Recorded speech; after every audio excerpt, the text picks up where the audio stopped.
Hi, I'm Rand Whipple from Box of Light.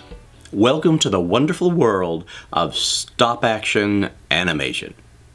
Stop-action animation, or stop-motion animation, is a style of filmmaking in which you have an object, you move it, you stop, you take a picture, you move it, you stop, you take a picture, move, stop, picture, move, stop, picture, picture, picture, picture, picture. And when you run that at 15 or 20 or 30 frames, pictures per second, you have motion. Your object in your film comes to life.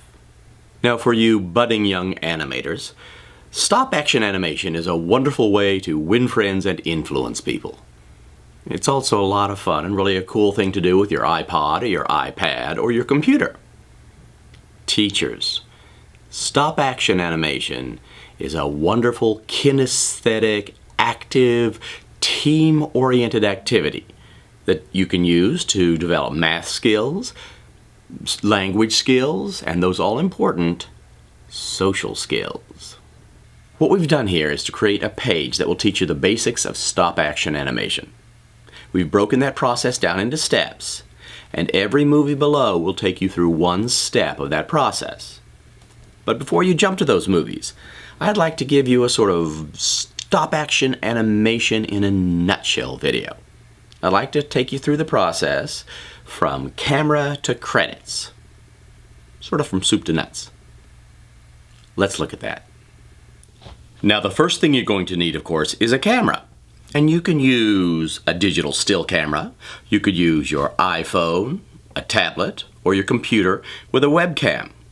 You will also need software. You're going to need a little editing software and some stop-motion animation software. The stop-motion software is very important because it gives you the ability to onion skin. Onion skinning allows you to see the last picture or three you took, as well as the one you're about to take. Watch this. I'm going to move my character's arm. Look at that. Can you see it on the screen? It looks like I'm looking through a layer of onion. Now I do it again, it repeats, again, repeats. This keeps your movement fluid because it tells you how much you should move your character. All right, here's a question. Can you make a stop-action animation with perhaps a computer and a camera, but no stop-motion software? The answer is yes. Do you want to? The answer is no. Again, it's that software that gives you the onion skin feature. Without onion skinning, you really don't know exactly how much you've moved that character. If you have onion skinning, you can create fluid movement. Fluid movement is the basis for a good movie. And stop-action animation software is not expensive. You can find free versions of it online. So just Google stop motion or stop-action animation software, download it, and use it. Your audiences will thank you for it. Next, you're going to want to build a set. Fortunately, as William Shakespeare said, all the world is a stop-action animation set.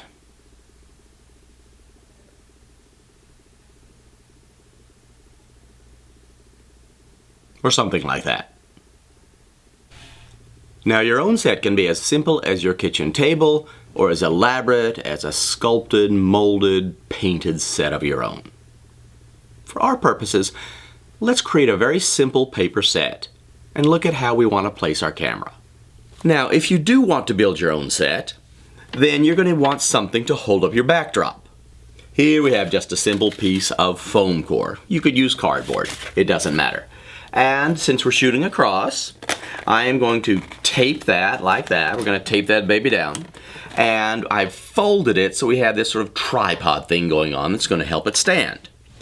Now we're just going to add a little bit of blue paper for our backdrop. Let's turn on the iPad. I'm going to cut a wavy hillside out of our green paper.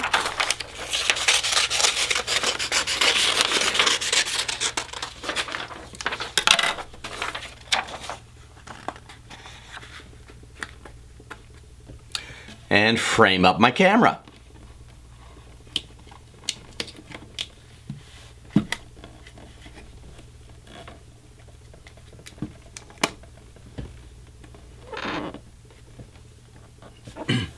Now notice, I don't care about the edges here.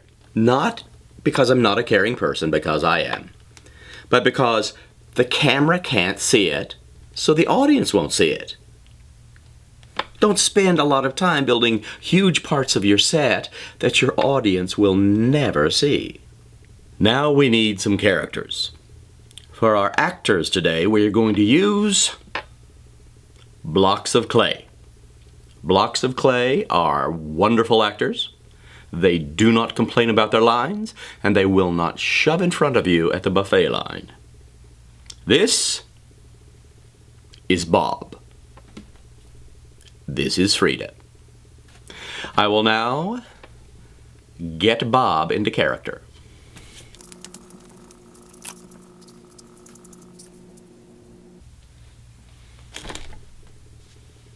Voici le Bob.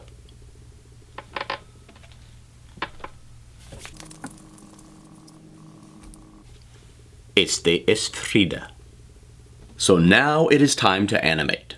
Now my job as an animator at this point is simply to move Bob in little tiny movements.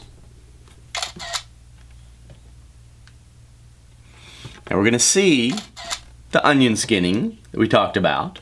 I'm watching that on the iPad. Little bitty movements. Small movements are good movements. Remember that, you will be tested on it. What is a good movement? Yes, you are right. It is a small movement. And we have motion. All right, I think we'll let these two characters meet one another.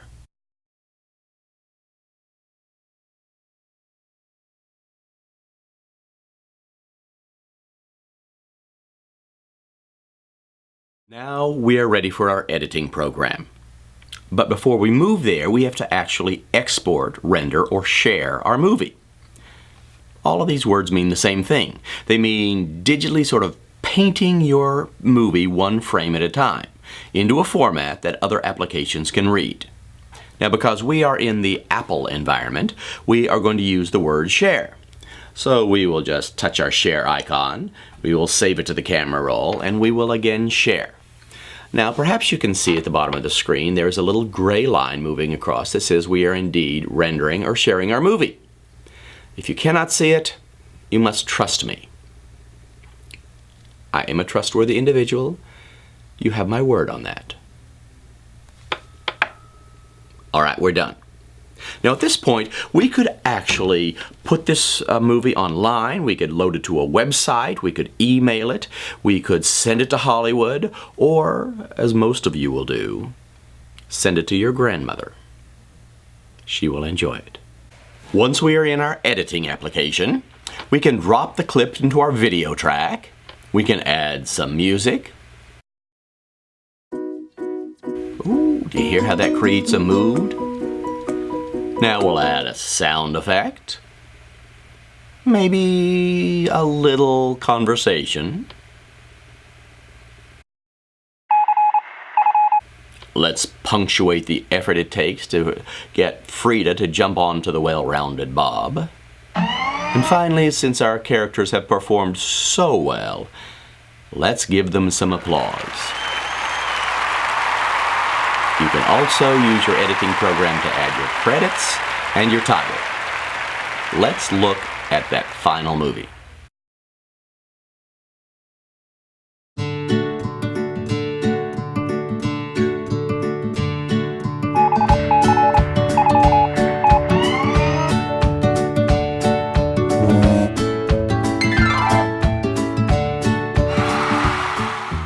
Now that film is going to sell a lot of popcorn. At this point, we could export it again and share it with the world. Well, that's it. That's the stop-action animation process in a nutshell. Now you're ready to go look at the other movies and begin your own career as a stop-motion animator. Now teachers, If you're interested in learning more about how stop-action animation can be used in your classroom, you might want to attend some of the workshops we'll be doing for educators at VIA and Box of Light. Just email us at the link below at the bottom of the page, and we'll let you know when the next workshop is scheduled. That's it. I'm Rand Whipple from Box of Light. This has been a WVIA Box of Light tutorial. Thanks for watching.